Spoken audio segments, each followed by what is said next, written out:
dan bakal dapetin kenikmatan banyak. Biar kata kita sampai hari gini belum bisa baca Quran. Baca aja tuh Qul Hu. Supaya apa? Supaya kuburan kita luas, supaya kuburan kita terang, supaya kuburan kita enak, adem, supaya kita masuk surganya paling nikmatnya. Begitu. Baca aja Qul Hu. Begitu Qul Hu. Bismillahnya jangan ditinggal, jangan. Gitu waktu mengulang tuh bismillah. Kalau Qul Hu kan sebodoh-bodohnya muslim bisa ya kalau Qul Hu ya. Maka saya punya saran, yang sampai detik ini umur kita udah senja, belum bisa juga Quran, ndak bisa yang lain. Kalau Qul Hu mah bisa umpamanya, maka pesan saya baca Qul Hu tuh, tapi dicatat. Dicatat tuh bagaimana? Begini, sehari kita mau dimampu di berapa? Hitungannya tetap. Umpama sehari saya mampu 100, berarti habis sholat anggap 20 tuh ya kan, 20 kali 5 waktu kan 100 ya kan, mampu 100, ya udah dipertahankan nih 100 nih, diingat-ingat mulainya. Kalau sudah saudara dapat, mohon maaf, 100.000 kali total dari sekian tahun kita zikir itu, udah 100.000 kali. Bila saya masih hidup, ketemu saya Bapak, apa di majelis ini apa di mana, Bapak ingetin saya kasih doa penutupnya. Begitu. Qul Hu dapetin sampai totalnya 100.000. Nggak usah dihitung, nggak usah dihitung tuh tanggal pertamanya dihitung. Anggap dia besok Januari ya kan? Itu kan Januari, berarti 1 Januari 2023. Anggap dia sehari 100, kan 31 Desember tinggal di total 100 dikali 365, kan 3.600. Berapa itu? 365 dikali 10 berapa ya? Kali 100 3.000 benar ya? 360.000. Itu kan 360.000. Itu kan setahun. Tinggal dikali. Gitu. Berarti kita selesainya kira-kira umpamanya anggap dia 10 tahun umpamanya atau 7 tahun, enggak apa-apa. Begitu. Kalau sehari 1.000 kan tinggal hitung. Sebulan berarti 3.000, 30.000 ya kan? 30.000 berarti kan tinggal 3 bulan 4 bulan selesai. Kali 1.000 berarti siang 500 mal 500. Kalau sehari 500 setahun selesai, enggak nyampe. Itu begitu. Dan bakal dapetin kenikmatan banyak. Biar kata kita sampai hari gini belum bisa baca Quran. Baca aja tuh Qul Hu. Pesan saya, bila kemudian ingat udah 100.000, bisikin saya udah selesai. Tar saya kasih doa penutupnya. Supaya apa? Supaya kuburan kita luas, supaya kuburan kita terang, supaya kuburan kita enak, adem, supaya kita masuk surganya paling nikmatnya. Begitu. Baca aja Qul Hu. Begitu Qul Hu. Bismillahnya jangan ditinggal, jangan. Gitu waktu mengulang tuh bismillah. Yang penting dicatat. Makanya lebih enak hitungannya tetap. Jangan hari ini 115, besok 127. Ini kudu dihitung tiap hari ini kayak orang dagang. Puyeng notalnya. Jadi yang penting tetap begitu. Tetap yang penting. Kalau sampai nih hari kita belum juga, mohon maaf, bisa baca Quran, kayaknya udah mabok dah saya gitu. Minimal kita lihat Quran aja, lihat aja ganjaran gede. Buat apa lihat? Biar nggak pikun, nantinya nggak pikun. Begitu, ngelihat doang, nggak usah baca. Ini kita lihat doang. Bahkan ada anekdot begini, ada orang di masjid ngelihat Quran, dia nangis. Itu langsung aja orang masuk masjid, ini kayaknya layak jadi mantu saya, dikawinin sama anaknya. Pas sudah dikawinin suruh baca Quran, kagak bisa. Kenapa nangis? Nangis orang ngerti bacanya dari kanan apa di kiri. Dikata nangis terharu gitu, nggak bisa baca begitu. Nggak apa-apa, lihat aja, kasih kesempatan mata kita lihat, paling nggak ngapus kita punya mata ngelihat yang kurang berfaedah. Ngelihat aja walaupun kita belum bisa baca, nggak apa-apa. Sebab memandang Al-Quran ganjaran besar. Kayak memandang orang tua, liatin ayah kita, ibu kita. Lihat, kalau saudara serumah masih sama bapaknya dan ibunya dan masih hidup, bapak ibunya semacam tinggal di rumah kita, upayakan oleh saudara jangan sampai kagak waktu dia tidur. Lihat nih cara ilmu kesuburan. Waktu dia tidur, nih orang tua kita masih hidup, nyak kita, baba kita masih hidup, tinggal di rumah kita. Begitu. Waktu dia tidur malam, lihatin raut wajahnya. Ngelihat aja, nggak usah lama, 5 menit, lihatin doang. Ya Allah, ganjarannya gede banget. Memandang orang tua waktu tidur. Nanti kita bakal paham rahasianya. Tuh begitu. Yang kayak lihat aja tuh, pandang waktu dia tidur, ayah kita, ibu kita, gede banget. Waktu tidur ngelihatnya, lelahnya dia sampai ngorok begitu, nyekolahin kita, segala macam tuh bakal tahu itu. Begitu didik kita tahu itu. Ganjaran gede. Kayak memandang Ka'bah. Ka'bah, lihat doang ganjarannya gede banget. Lihat doang. Dilihat, ya betul, Pak. Karena kita tujuannya mau menghafal biar kuat hafalan, maka kemudian Quran harus ditutup. Karena untuk menghafal, tentu ganjaran buat dia lebih besar. Begitu. Yang menghafal. Karena contoh kita lagi ngapalin Yasin, wal Quran Hakim. Baru segitu, ntar lihat lagi, ngapal lagi. Nah, kayak begitu tuh nutup nggak ngelihatnya lebih gede ganjarannya.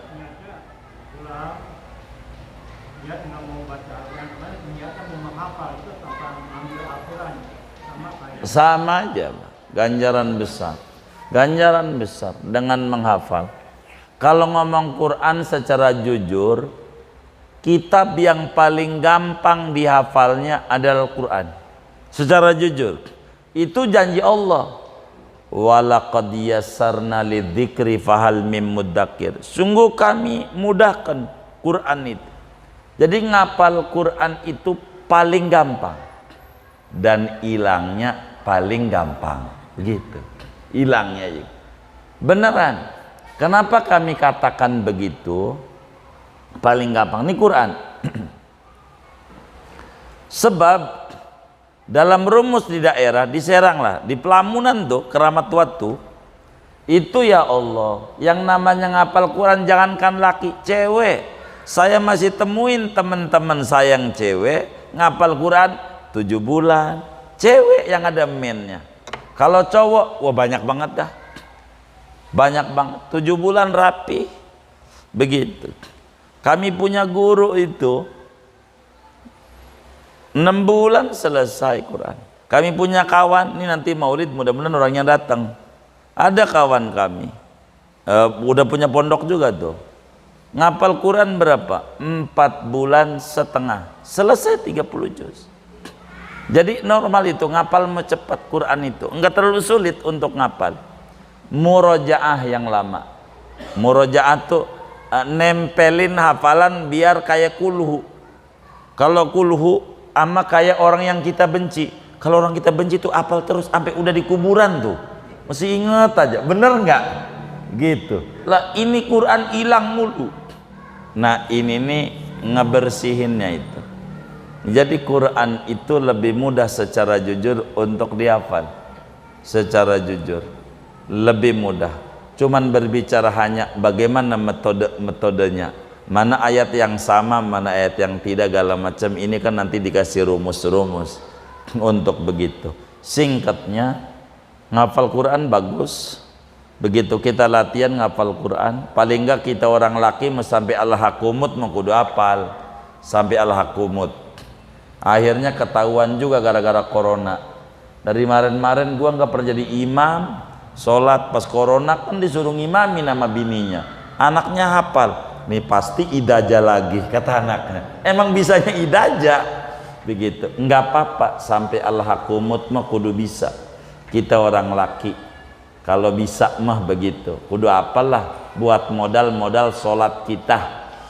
Kalau doa habis sholat, kalau nggak bisa kan punya ratib, nah doa ratib aja begitu. Allahumma semuanya salam Muhammad bilan rezeki wal fuda, terus Allahumma nastahfiduka. Orang nggak apa-apa ngimamin di kampung, di masjid-masjid, apalagi di mall-mall begitu. Tahu kagak juga orang ya kan, kalau yang tahu ratib begitu, enggak apa-apa begitu kan. Doa terjemahnya bagus juga, bener enggak? Kan enggak apa-apa, doa boleh gitu. Yang penting sebetulnya rumusnya jangan dihafal. Kalau kami nih, mohon maaf, kitab-kitab nih kami dari dulu tidak rumusnya menghafal, dan ini diantara metode. Cuman mau mendalami menghafal Quran sama yai kami itu nggak kasih kami. Anda mau ndak usah begitu. Waktu itu udah ndak usah, ini aja. Jadi rumus menghafal tuh jangan menghafal. Kalau menghafal cepet lelah otaknya, capek. Rumusnya membaca. Saya kasih analogi sederhana biar kuat hafalannya. Nih yang ngaji nih, tahu duit nggak? Saya tanya nih, tahu duit nggak? Jawab aja. Tahu nggak? Nih, pernah nggak dulu ngapal yang model begini 5.000 nih, yang ini 10.000 nih, yang ini 20.000 nih? Pernah ngapalin nggak? Enggak. Apal nggak? Apal doang apa apal banget? Tuh banget katanya. Kenapa tuh bisa apal? Sering lihat. Jadi rumusnya tuh sering lihat.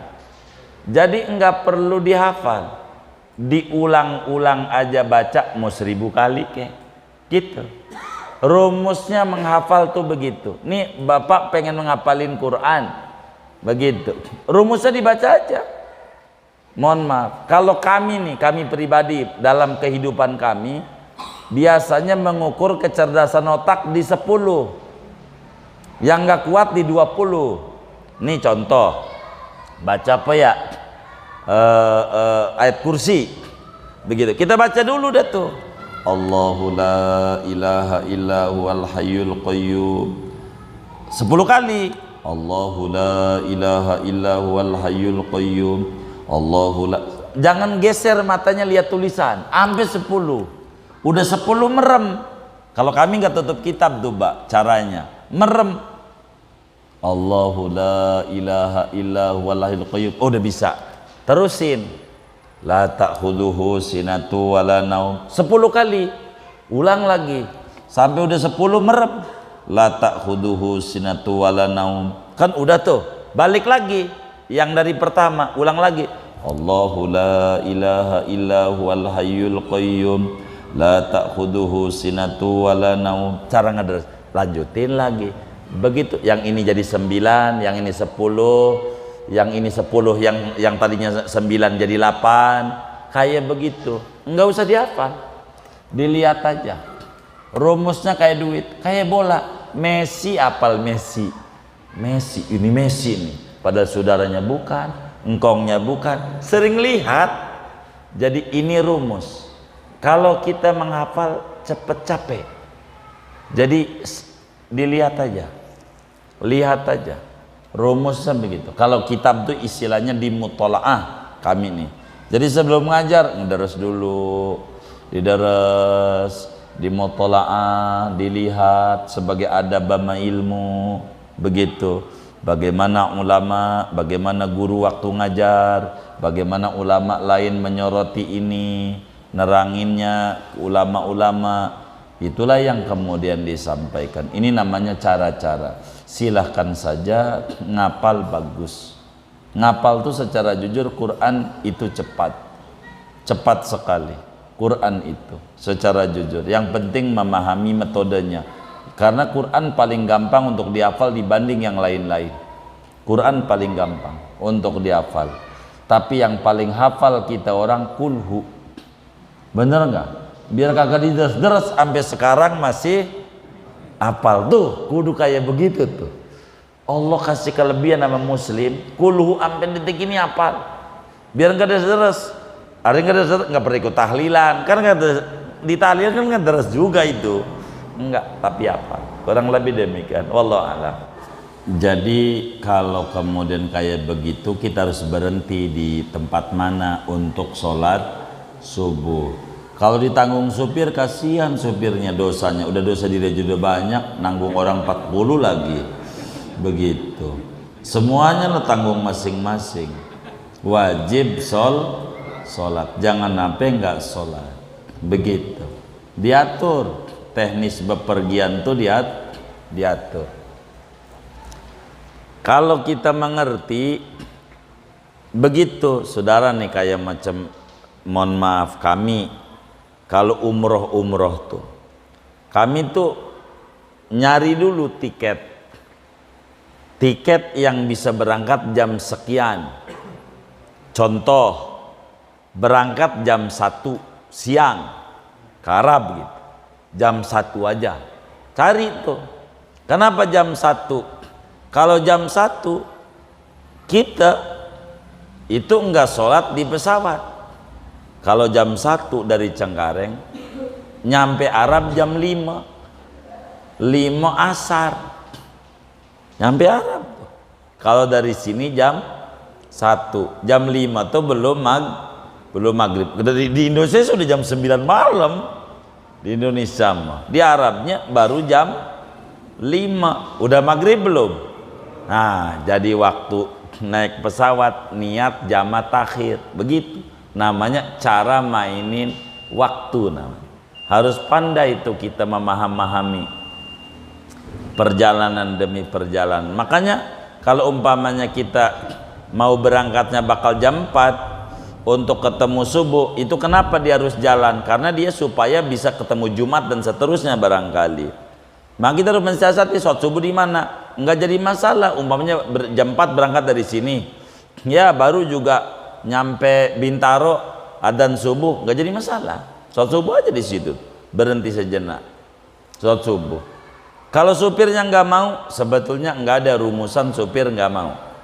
Nggak mau itu karena kita kaku. Ilmunya gampang kok kalau supir. Bisikin di kupingnya, bang berhenti bentar, gua bagi duit. Mau? Beneran? Itu rumus kami begitu. Ini mohon maaf, rumus kami. Kalau mau kayak di Mekah kayak di mana tuh, kalau bepergian pasti begitu rumusnya.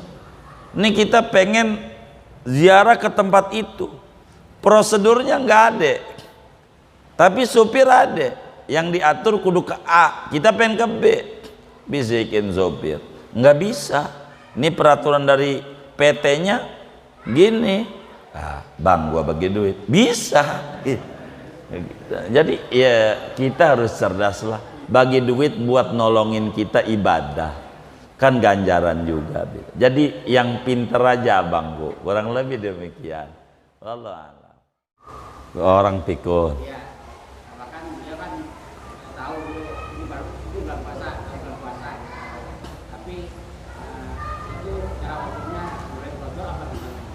Iya baik. Inilah kalau orang sudah betul-betul pikun, disebutnya puasa aja, puasa habis itu makan aja. Orang pikun yang kayak begini nih fidyah aja. Ini yang sebut tua renta, fidyah aja. Yang udah pikun begitu tuh. Artinya tiap subuh kita bagi beras kepada orang fakir. Kalau kita punya pembantu miskin tidak tinggal di rumah, kita kasih dia aja seliter tiap subuh. Tiap subuh, nggak usah di akhir Ramadan, tiap subuh aja kasih sama dia. Begitu niat saya mengeluarkan beras ini sebagai kafarat daripada siapa umpamanya orang tua saya yang tua renta yang nggak kuat puasa, karena Allah Ta'ala bagi aja, tinggal bagi 1 mud, seliter lah, biar ada lebih sekilo gitu tiap hari.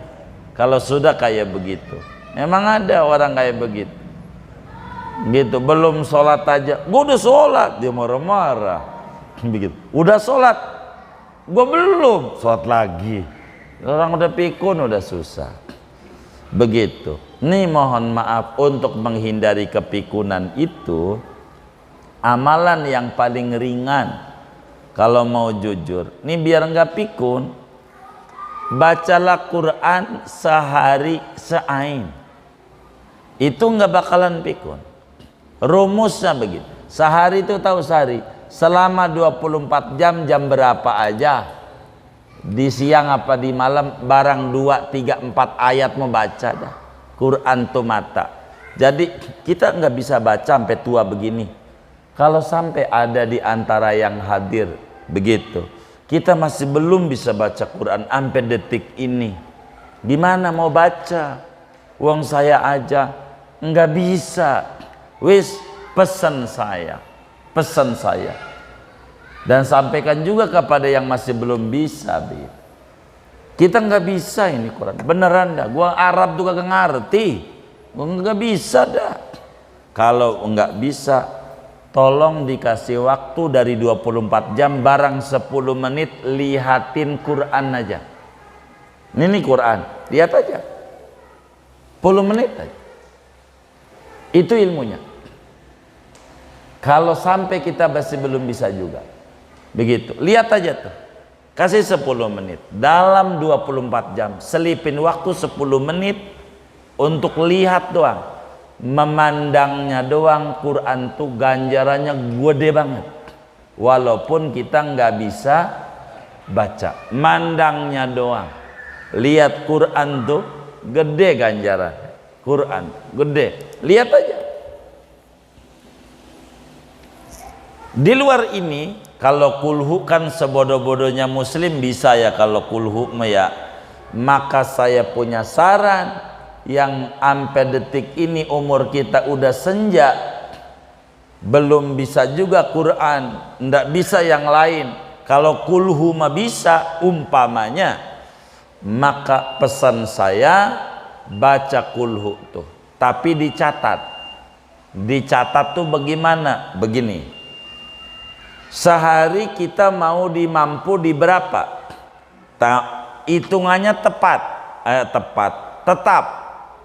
Umpama sehari saya mampu 100, berarti habis sholat anggap 20 tuh ya kan, 20 kali 5 waktu kan 100 ya kan, mampu 100, ya udah dipertahankan nih 100 nih, diingat-ingat mulainya. Kalau sudah saudara dapat, mohon maaf, 100.000 kali total dari sekian tahun kita zikir itu, udah 100.000 kali.